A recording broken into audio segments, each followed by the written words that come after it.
What's up, everybody? Thanks for tuning in to The Standard, Episode 4.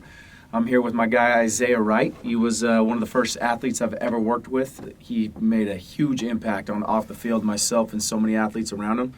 He's a two-time Gatorade Player of the Year, two-time state champ, went to the University of Utah out of high school, finished at University of San Diego, got drafted by the Kings, bounced around in the G League for a little while, bounced around overseas. We're lucky enough to work with him again. Unfortunate circumstances, a couple injuries, but Zay, man, good to see you. I appreciate you being here. I appreciate you having me, man. For real. It's an honor to be here, actually.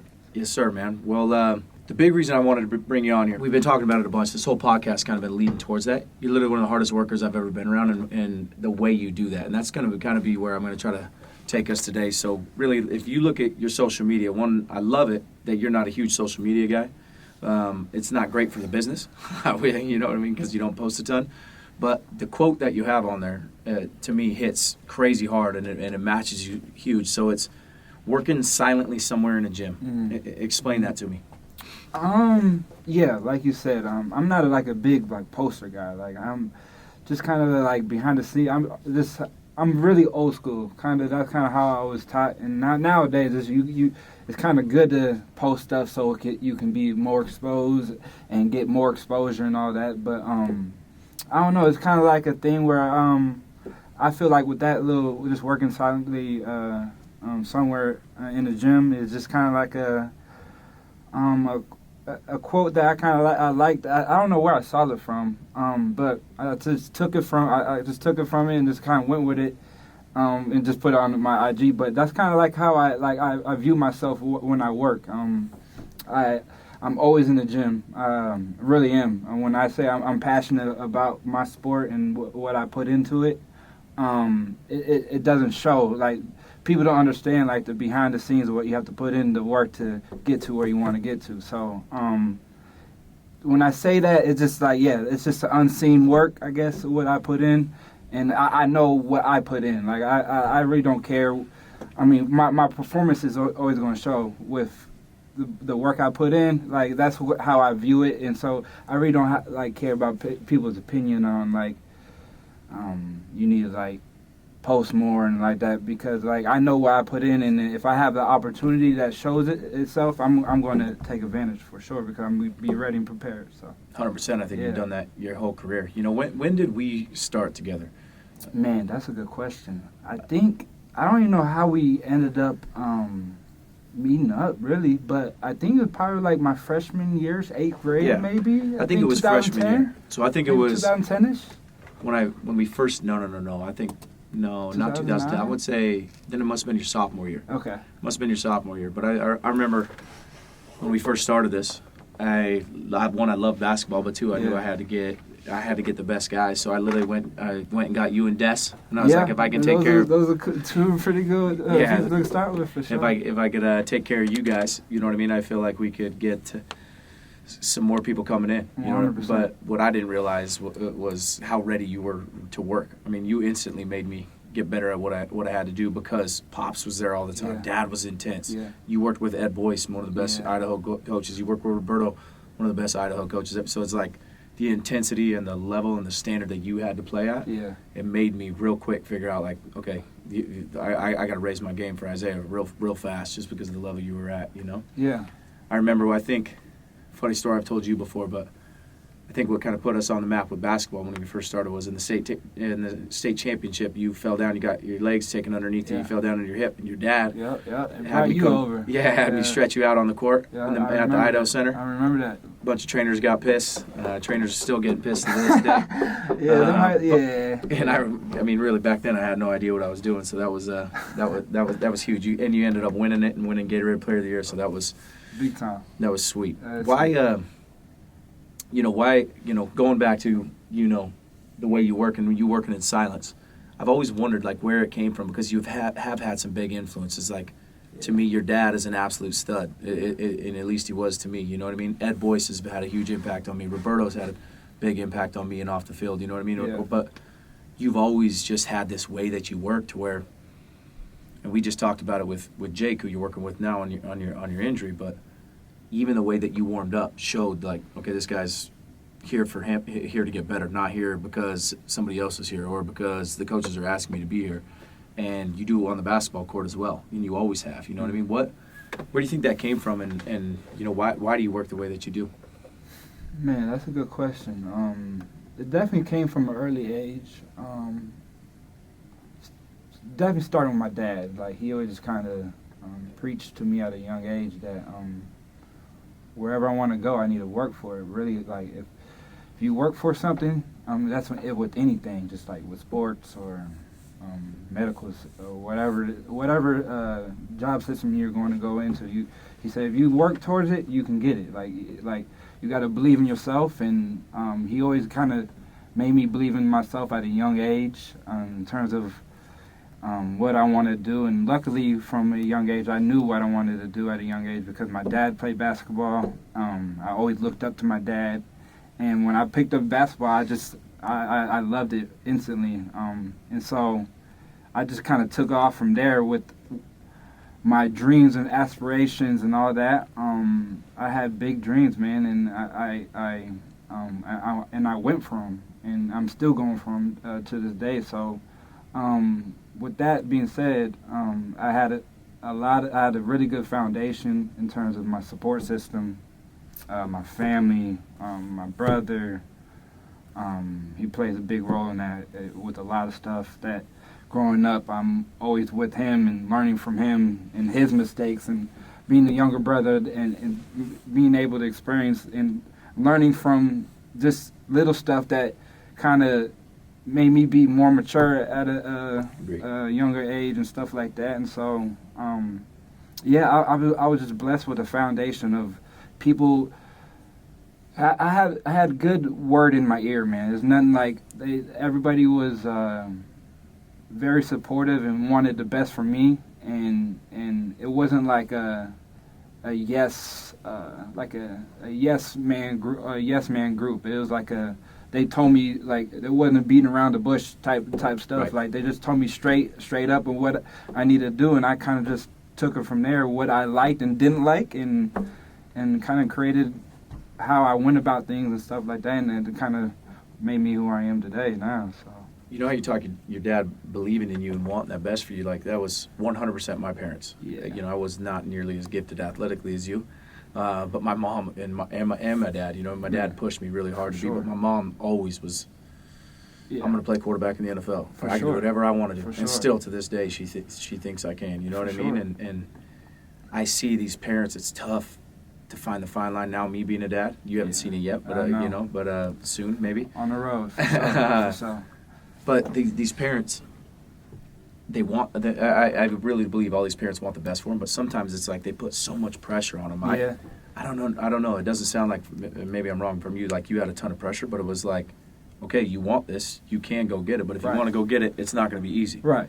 You know, and then compared to now, where it's like, hey, you have to go do this. You need to be a football player. You need to be a basketball player. That's a little different. But it's tough. My daughter's 2 playing in soccer. Yeah. And I'm watching her, and I'm like, man, you kick the ball harder than that. Yeah, I'm like, she's 2. I hear you. You know? Yeah. So, man, we're both lucky, I guess, in seeing that. You know, that was just something that hit me hard on that. One of the things to me that makes you special, and it goes back to that quote, but you've never cared about what other people thought about you or you working. Like now I see so many kids, and we'll talk about maybe you did, but the way you work, it was like you were 100% there only to get better, like at all times, you know, and it wasn't who was watching, if nobody was watching, if the coach was there, if the coach wasn't there. I remember coaches, like they used to open the gym up for you early because you were shooting by yourself. You didn't need people to see you. And nowadays, I have some of my favorite kids, some of my best kids. It's like they'll work 10 times harder when there's 5 kids there. You know, and I think it's not their fault. I think it's the environment they're growing up in. But that's the era, for sure. you know that, you know, how have you, and even to this day, and we'll get into your injuries, but you're on your second ACL right now. Yeah. And you're working like it's like you were 15 years old, like nothing's ever changed, and you don't care who's watching. You know what you got to get in. You do every single rep that you do. You make it count, and that to me is such a gift. And I think it might be why you still work the way that you do. How old are you now? 27. Turn 28 next year. Yeah. And it's like you have more intensity now than ever. Yeah. You know what I mean? Which doesn't mean it's always been easy, right. But you still figure out a way to get it. And I think a huge part of that is there's got to be something here, and that's what I want to know, because it's not coming from intrinsic. It's not coming from you want to hoop to please others or show that you went to a Pac-12 school because how cool you are from that's Idaho. all over with, man. That's all back in the day. Like that's. But even then though, you didn't care what people thought. Like I was more proud of you going and get back-to-back Gatorade Player of the Year, because I'm like, man, I trained this kid. You were just saying thanks to everybody and just like, when do we go to work? I think your signing day, you came in and worked out that day. You know? Yeah. Why? Explain to me on that. Like I said, I learned at a young age from my dad, but when I started to learn, to understand everything, trying to understand at a young age, and while I grow into it myself, I was lucky to have a program that created a foundation of my work ethic in terms of preparing me for the colleges and the pro where I wanted to go, and that's what was being a pro. But that was being in Hoop Dreams and having Ed Boyce under our wings and teaching us the philosophy and his knowledge of the game of basketball. And Ed was a very his foundations and his thought process. He brought that to a lot of people that trickled down the line that I looked up to. His impact was huge. Yeah, for sure. His impact was amazing. People don't understand his impact. And the way he taught us is he made us buy in, man. Like, we were so bought into what he was teaching us in terms of, if you do this and this and this, and like he made us dream so big that we believed in it. So I think I believed in it at a very young age in terms of work. And Ed always preached that he said you should always work like a coach is watching. So like you're going to gain as much out of it as possible every day, and you want to get better every day. That's your ultimate goal, right? Is to get better every day, 1% better every day, whatever you want to say it is. But you don't want to go each day and like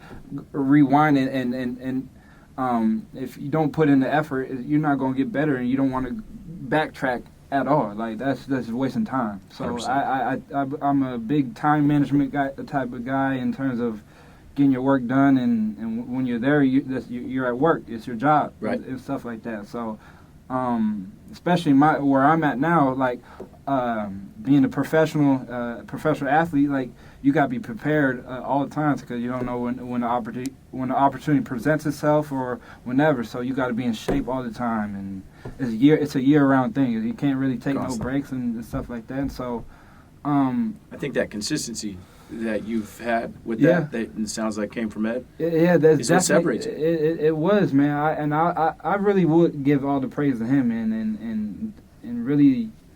I learned a lot, man, and I took it, and I went with it. Talk to me about his binder. He showed me that a little bit. What would he do at practice? He told me about it. Yeah. For people that don't know, Ed Boyce, he coached at Boise State, right? Yep. He's just a coaching legend. I mean, literally. He was from Washington. Yep. Yep. Obviously, he kind of came down here because he coached at Boise State, but he had a lot of guys that he coached that came with him, kind of. Big names are around the Boise area, like the Roberto Bergesons. Man, it goes down the line. I'm sorry, I'm trying to think off the top of my head, but he has a lot of guys that he mentored, and I'm one of them for sure. Every time I talked to him, it felt like it was like a motivational speaker.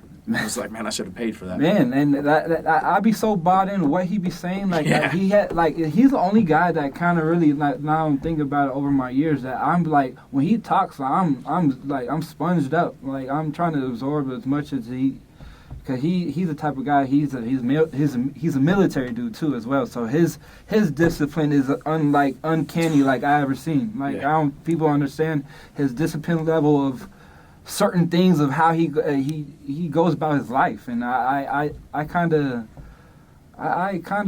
was inspired by it at a young age for 100%. Sure, 100%. And I don't do exactly to a T what he does, because he's absolutely insane of like his health level and all that. But he definitely instilled at a young age. So talk to me about the binder. I think this is huge for coaches and kids. So what would he do with that? So basically, our team started I think third grade, 3rd grade all the way to 12th grade. Maybe we had some changes here and out of the same team, but of the core guys, man, we was all together from basically elementary school to high school at the end of our years. Our goal, that team was a bunch of guys that loved basketball, first of all. That was probably my funnest time of probably just playing basketball in general. The purity of playing, that was the best time of my life, because those guys, when you have something that people are all striving for and there's no I guess like politics, there's no That was nice back then. Like, there's no money involved. There's no, we all bought in trying to get to You were the only club, really. Yeah, exactly. We were just trying to get we were all on the same page. And so, and that had a lot to do with Ed's coaching ability and how he got us all together. And speaking with the Binders situation, I don't know when he started this, but it was early on in our program years. But he started giving us a school binder. All of us on the team gave us a school binder, and every day after practice, he always had some type of, he always researched everything. He always had some type of quote or whatever the case may be from somebody, or something that motivated us every day. Like, for example, he maybe after the practice, he'll give us a sheet of paper or whatever he wanted us the main theme to be, whatever that main theme was in practice. He kind of uttered out and made us believe in it and stuff like that. He always had a theme, and so he gave us a quote, whatever it may be it'd be related to whatever the theme may be, and so that's every day of him and doing this, and it just I don't know if I have this binder, but that would be crazy if I did,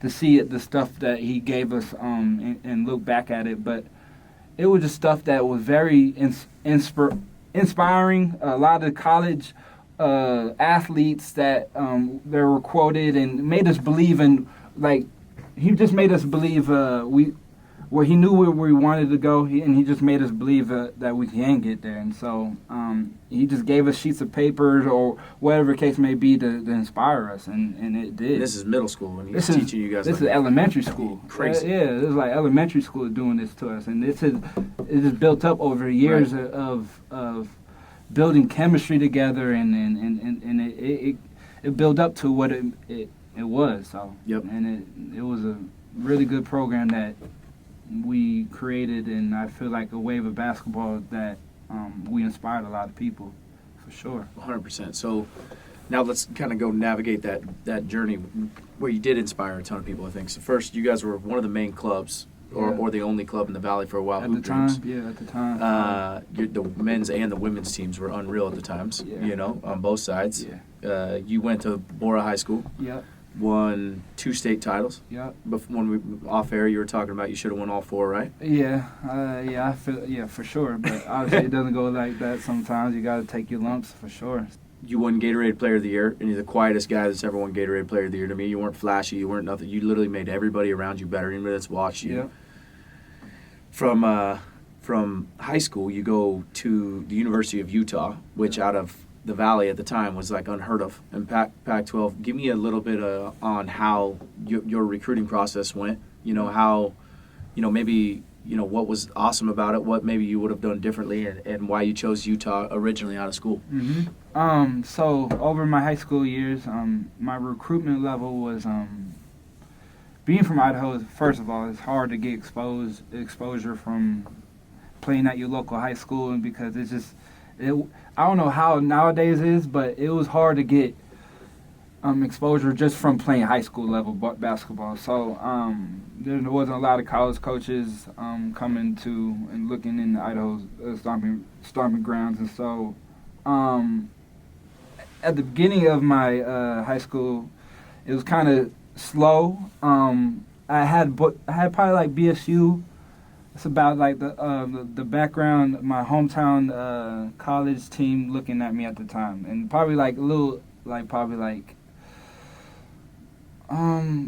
College of Idaho, stuff like that. At my freshman year, eighth grade year, and over the time of me growing and getting better over the years, I would say I wasn't even that good at. Looking back at it, I wasn't even that good, to be honest. I just kind of worked hard, and I knew what I was good at, and I played to my strength really well. And that was one, like you said, getting my teammates involved. I know I felt like I was a pretty good leader in terms of leading by example. Like you said, I was a very quiet kid. So kind of how I went about things is I was first in everything, and I led by example. And if I was telling you, and one thing, when it comes to basketball, I do kind of set, like, if I see something, I'm going to tell you something, like, real quick. Like, I have no problem doing that. So if I'm doing it, like, balls to the wall all the time, if I'm doing it, I'm going to, and I don't see you doing it, I'm going to get on their ass. Yeah, for sure. Like, yep. So that's the type of person I am, for sure. So I don't know where I was getting at that, but my growing level. I was talking about. I felt like I was. So my growth was always there, being a leader. So I always felt like I was a leader, and I knew who I was myself at a young age too. Knew what I was good at, and so eventually I grew into time being a lot better a basketball player. Obviously, as it should, but I couldn't really shoot the ball very well. That was probably one of my biggest weaknesses. But at the time, like you said, I didn't care about people that much, but I wouldn't say that actually, because nowadays I definitely like that. But being a kid, man, it's hard to not listen to the outside noise too. Like, so you did? Yeah. Sometimes I'm a human being at the end of the day. So.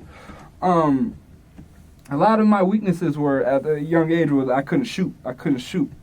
And so I kind of was always hearing that from, like, I guess college coaches, like, from feedback, like, what do you think about this kid? Oh, yeah, he got good defense, he got good IQ, but he's not a really good shooter, boom, boom, boom. So this is a feedback. But I always took the feedback well, but at the same time, it gets to you too. At the same time, like it's like you're a young kid, man. You're self-conscious about a lot of stuff that you don't even realize you're self-conscious about. So that probably got to me at a young age, but at the same time, it motivated me too. Like, I'm a person that gets motivated really, really easy. So I started working on my game, really shooting. Started working on my game, really my weak points, and so I started picking up offers. My sophomore year pretty good, man, because I started hearing the talks and saying all kind of like just kind of work on my weaknesses and make them strengths, kind of. And so I started getting pretty good offers. Started picking up my sophomore year with, I think, Boise State offered me my freshman year, my very first offer, and then kind of from there it kind of over my freshman summer going in my sophomore year, that whole year of summer, that I played really good, and offers started picking up from like you said, Utah, Creighton, Kansas State. I can't remember, that's a while back, but there's just, I had offers picking up at that time. So when I got kind of at the end of my senior year, I kind of had a pretty good option of picking from, and definitely Utah was one of the colleges I was picking from. I took a visit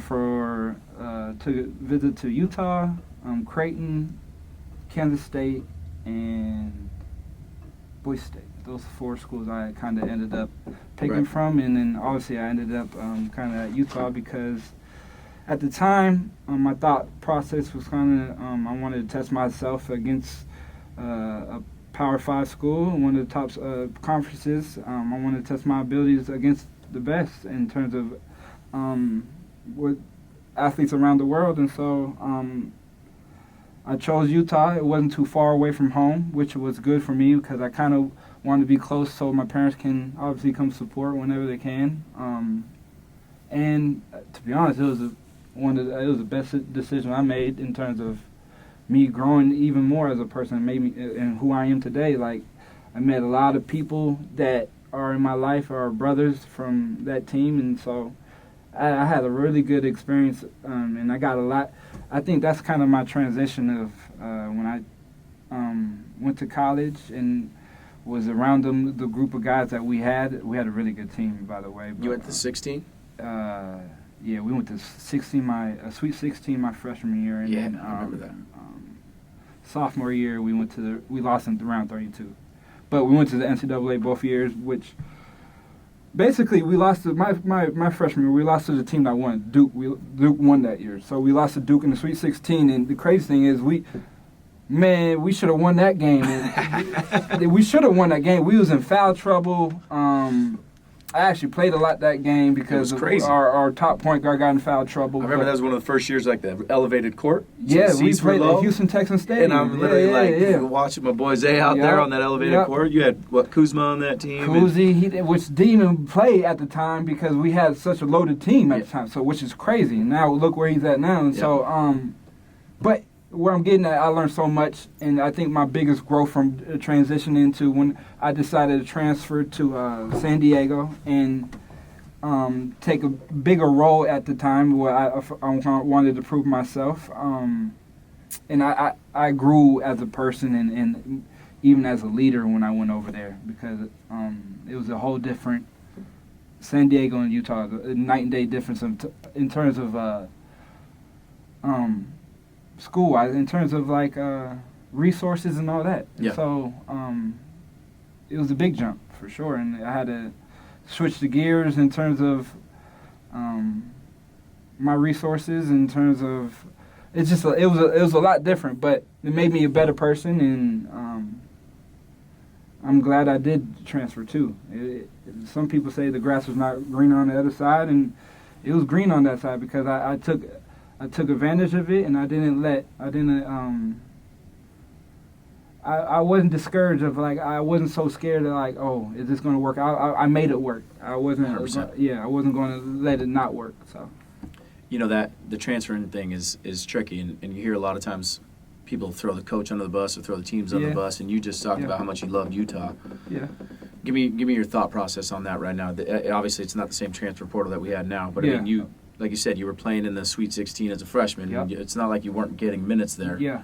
But you went to scoring 30 points a game a couple times at USD and doing stuff like that. And like you said, you wanted a bigger role. What was your thought process? Yeah. And I mean, USD is still a phenomenal school. I got to watch you play there. I got to watch you play at Utah too when you played Stanford. It was awesome. But I mean, you turned into a pro player. I feel like when you went to SD. And why was your head, wanting to transfer?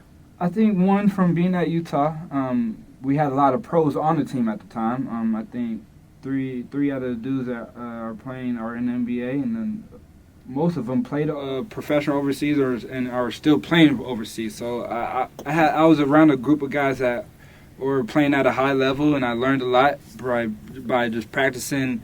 One is the point guard at the time when I was a freshman. He was a senior, Taylor Wright. I call him cousin because he had my last name as well. But he was a big mentor in terms of he wasn't a vocal guy, but in terms of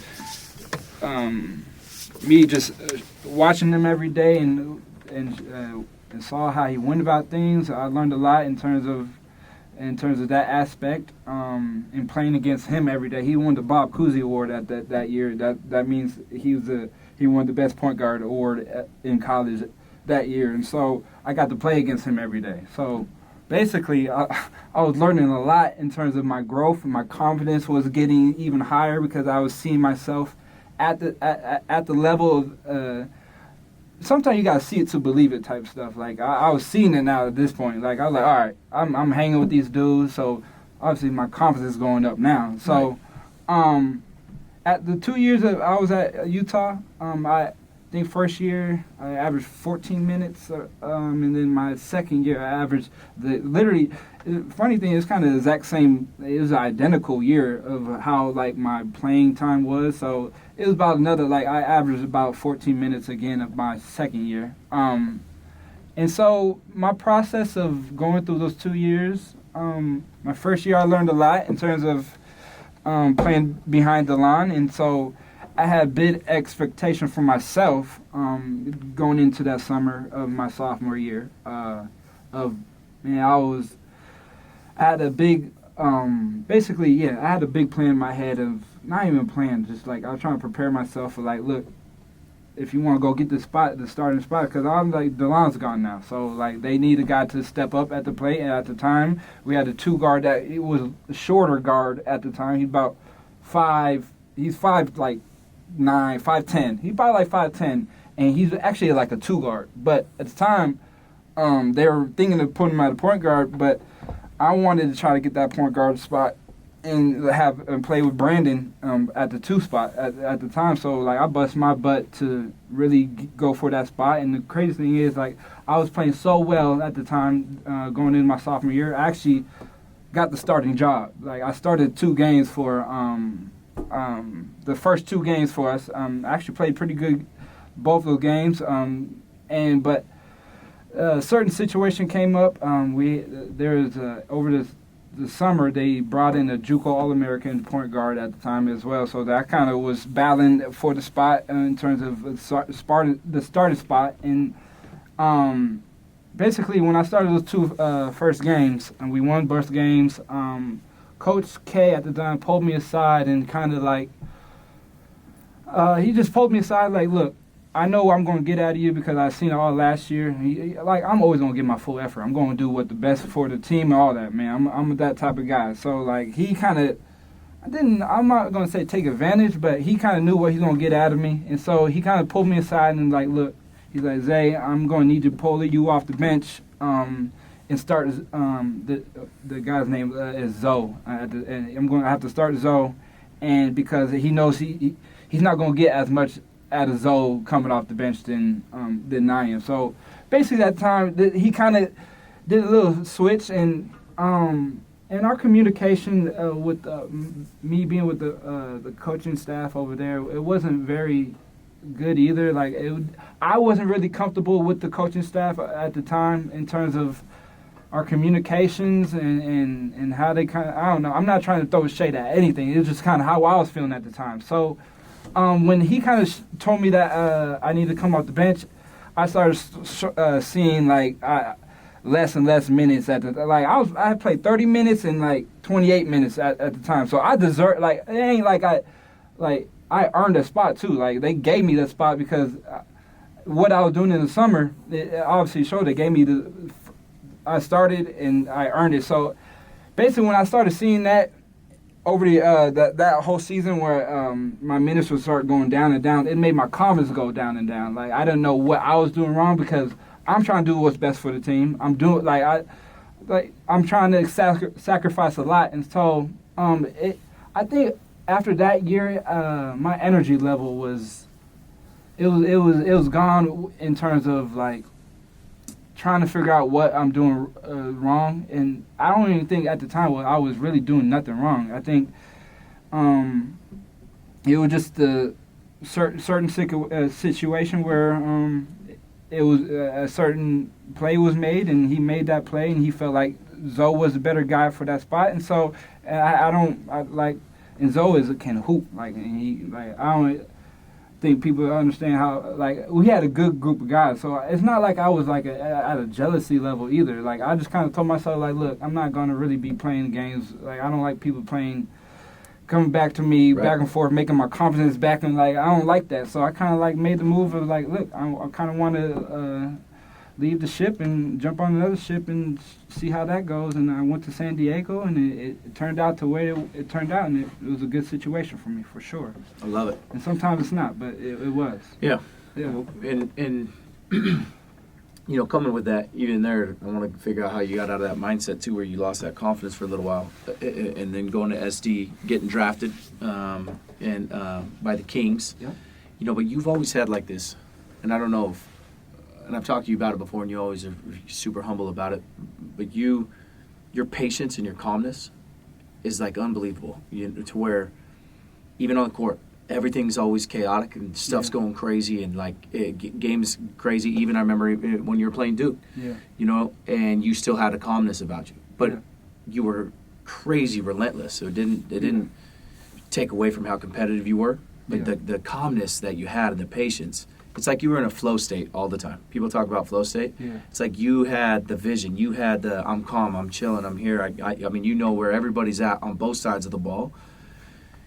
Did you figure that out when you were younger and figure out how to hone into that, or is that just like a gift that you have? I mean, have you ever even like recognized it and be like, man, that game I really felt it, not just shooting, but it's always, even in the weight room, you know what I mean? When you're coming into the weight room, it's like you have a calmness about you. It's each rep looks like you're rolling out or you're hitting a simple knee extension. Watching you hit that quad, it's like that was the most important rep that you could possibly hit, but it was just here, and on the court you had the same thing. Did you ever like, hey, I got to get into this flow state, or did you even recognize you were there, or is that just something that you always just kind of had? No, that's a good way to put it. Like I can see where you're coming from with the stuff you're saying.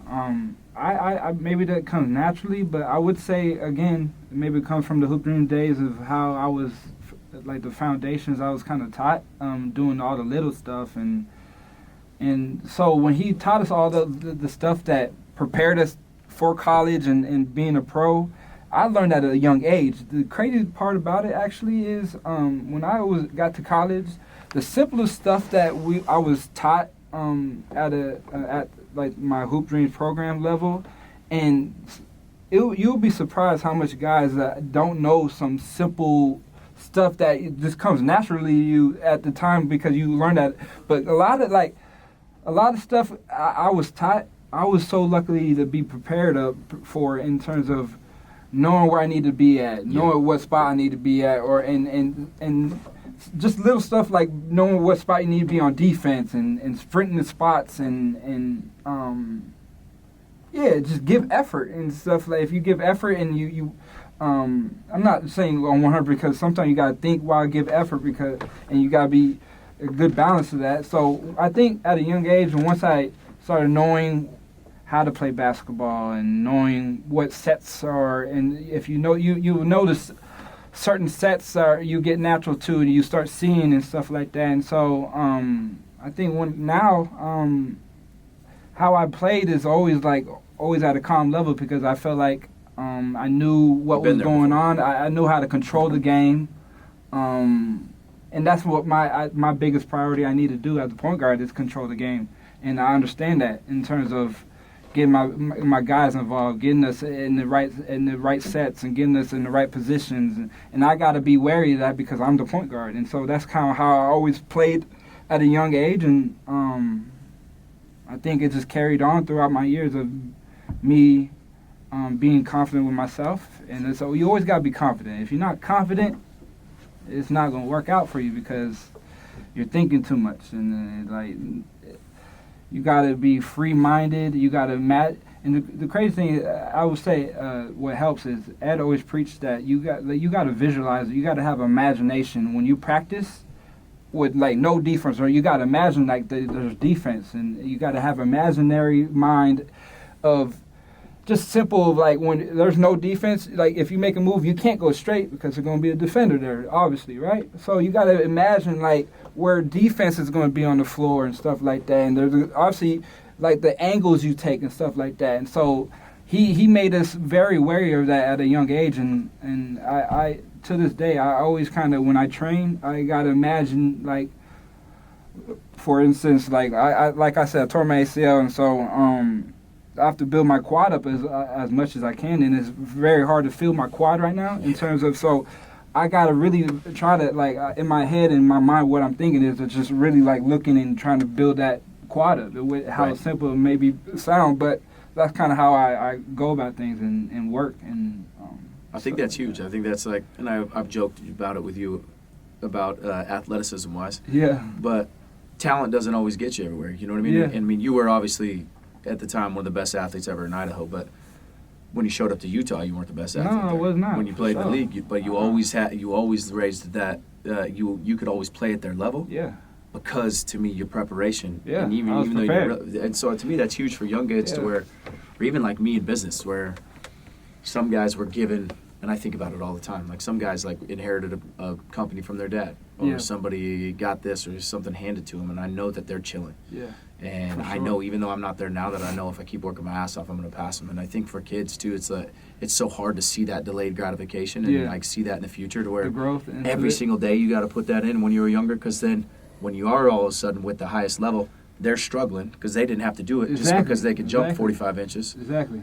But you've been doing it the whole time to where now it's easy for you. 100%. You know? And that can play an advantage big time. I think that's huge. At the end of the day. So I think that's huge. Yeah. I think that's a huge takeaway for me right now. Sure. I love that. So, ball out at San Diego, which is not a Power 5 school. No. Still get drafted. Sure. How cool was that process?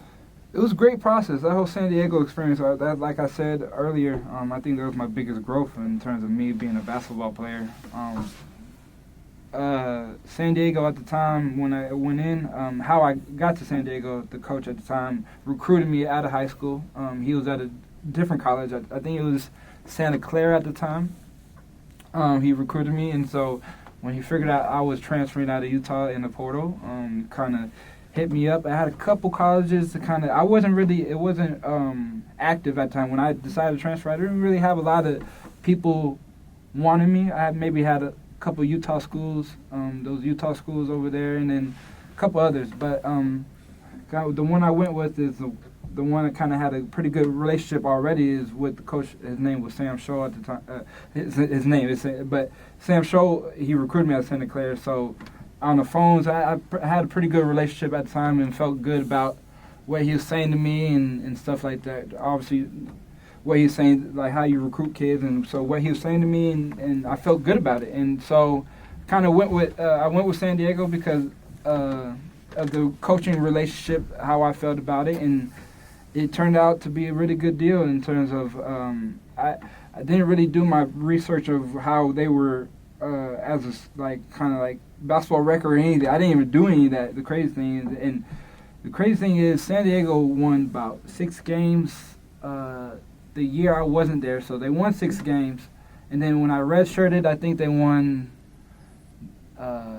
8 games or something like that. So they were trying to rebuild and trying to build up their program and culture. And so when I got there, the two years I played there, I'm not saying this is all humbly because we had a very good team and we ended up building really good chemistry. And I'm not saying that's all me, but I felt like I brought in a lot of from what I learned from Utah.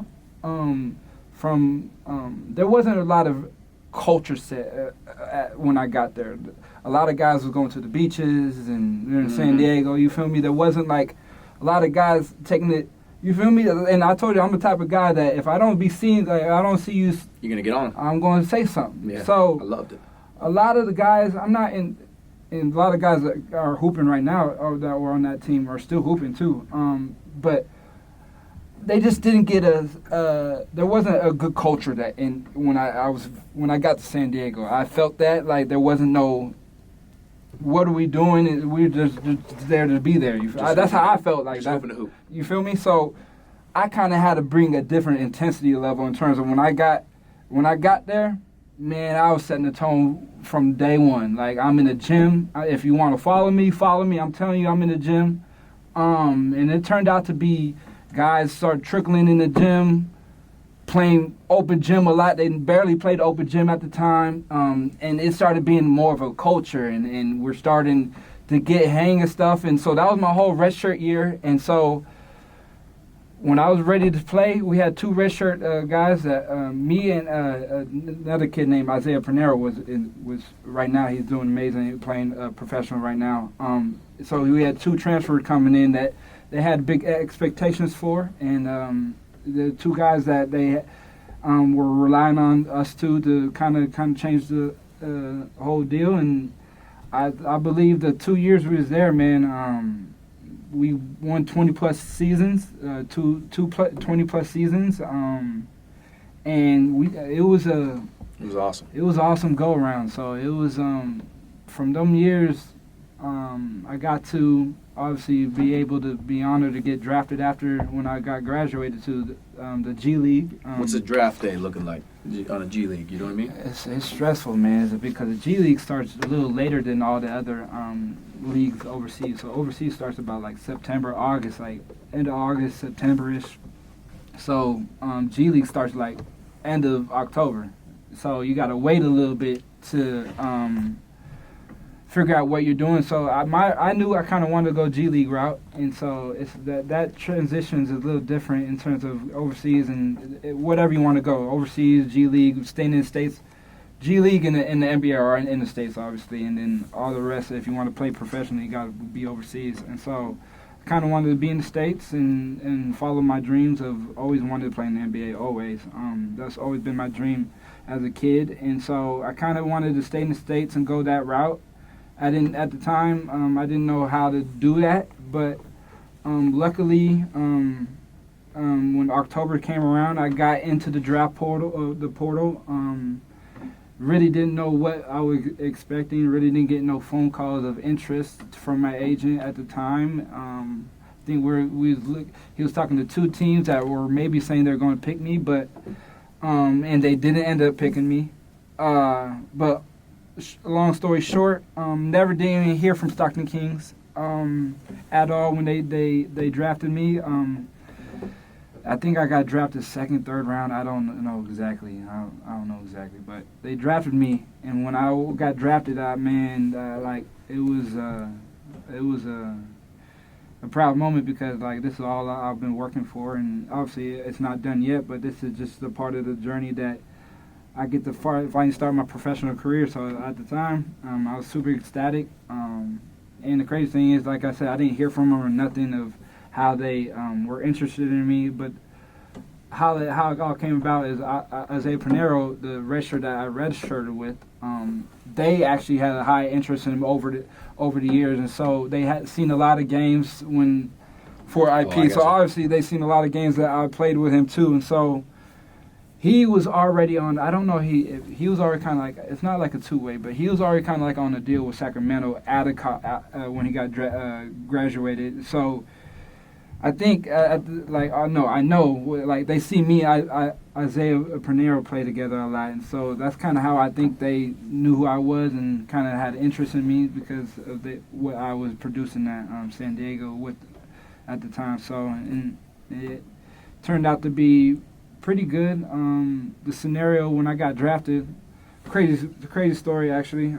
I had bad wrists over my high school career, and I actually broke my wrist during that summer. That whole summer going into when I graduated, I broke my wrist, and me knowing I broke my wrist because I broke it already and I knew the feeling already, and so during that whole summer of me, like, all right, shooting wrist, right? It's my shooting wrist as well. And so this is how crazy I kind of am in terms of I knew I wanted to play, and then my opportunity was limited. And if I take a year off, and I kind of wanted to establish myself. And so, man, I just like, look, I'm just going to play through it. And then so basically the whole summer I played through it. I got drafted. I went to training camp with a broken wrist, and the team that they had for the training camp they had guys, man. When I walked in, they had 7 point guards that they're picking from you. So when you get drafted, you're not automatically on the team. You got to still make the team. Oh yeah.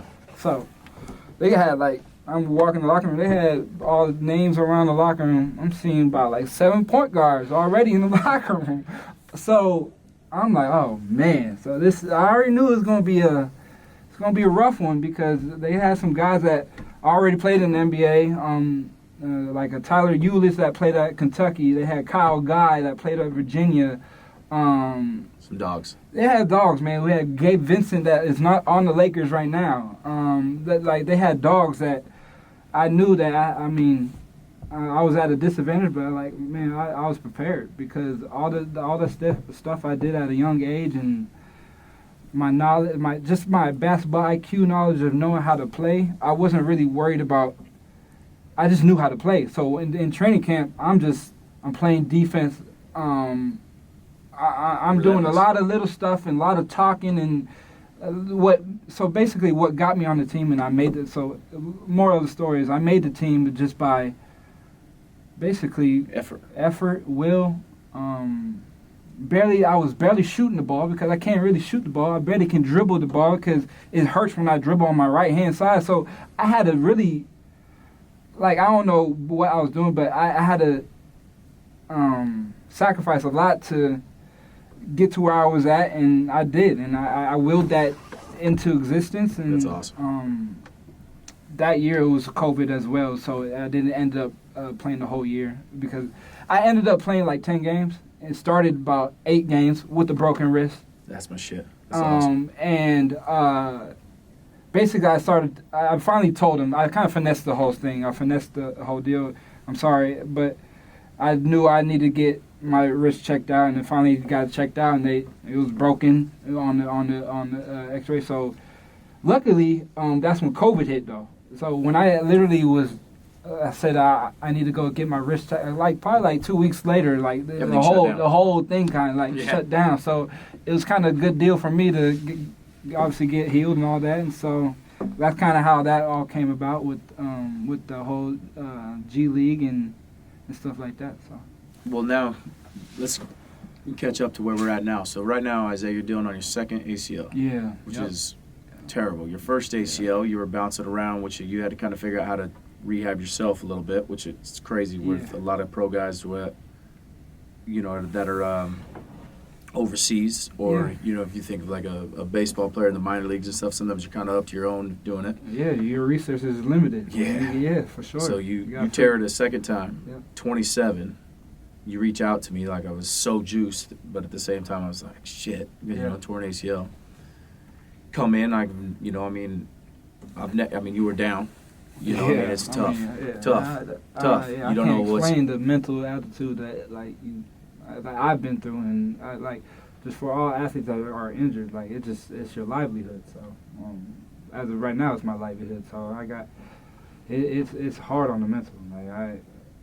There's a lot of nights that I would cry to myself, because of how much I love and doing what I do, and I'm not able to do what I'm doing right now. It's man. So let's hit on that though, because that's why I was like, man, I got to get Zay on here, because it flipped. We had a talk, and it was almost like you're like, T, can we come back? Almost. You didn't say that, but because I knew you didn't want to. But it was, do I got a real shot? And within a short amount of time, and obviously hooking you up with Jake, making sure we doing the right thing.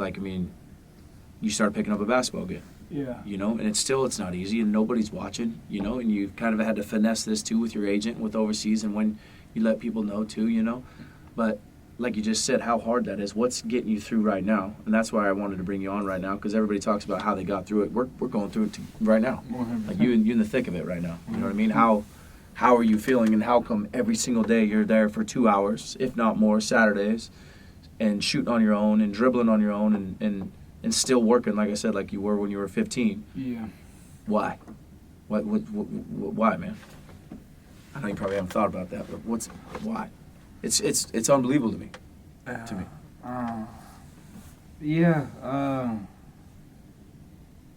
That road, the road has been really hard, man.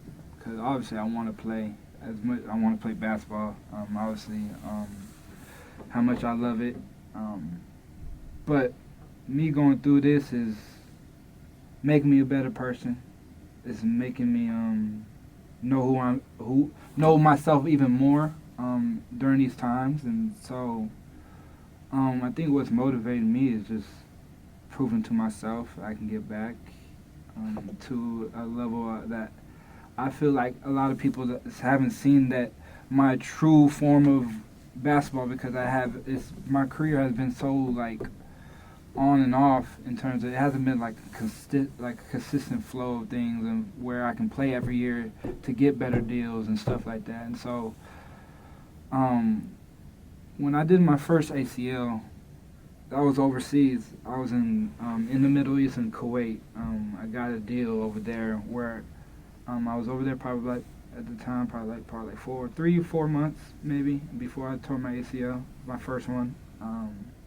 And I was doing really well, playing really well. Humbly, I was averaging 28 and 8, and basically over there, and I had pretty good numbers. And what you want to do is obviously you want to win games and show you that you can win games, and show you can produce, so you can get better contracts. And so I was on the wave of proving having a resume. You need resume, so I was trying to get a resume at the time, and unfortunately I blew my knee out in the game,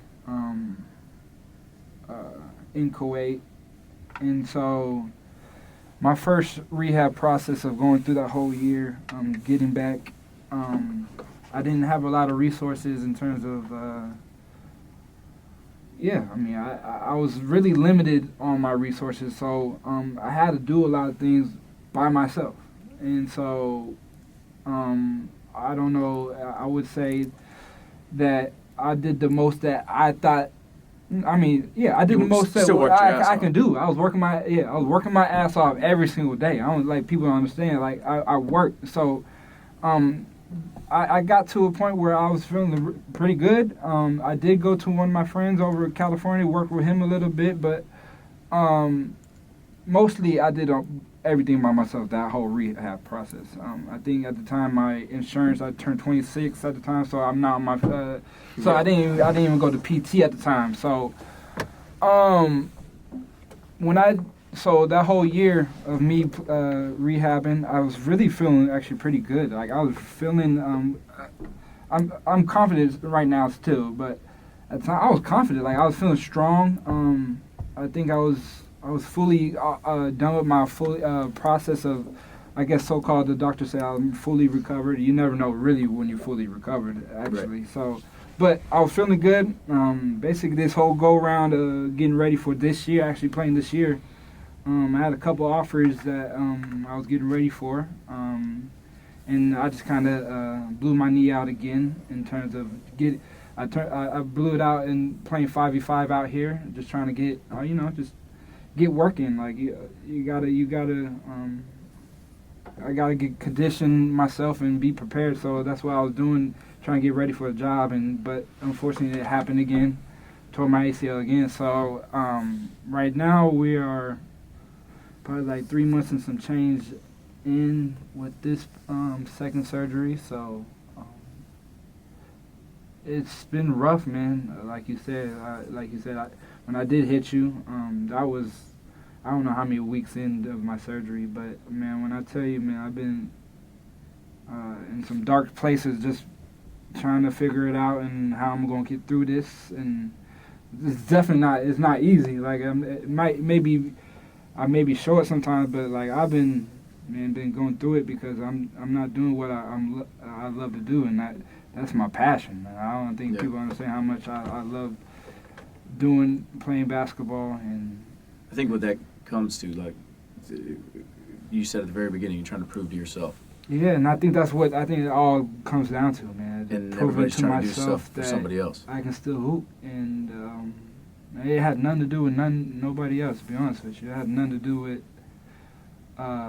people telling me I have to do this or anything. This is pure me, just kind of wanted to see for myself, man. And I know I have a lot in the tank. I really do, and hopefully once I get through this process of getting fully healed, I get an opportunity to hoop again and show that it wasn't a factor in terms of my play, and hopefully I can have a long career still. So I think, man, as cheesy as it sounds, man, you've been like an inspiration for us too. You know what I mean? It's a little cheesy, but it's real because like everybody, you make it look easy.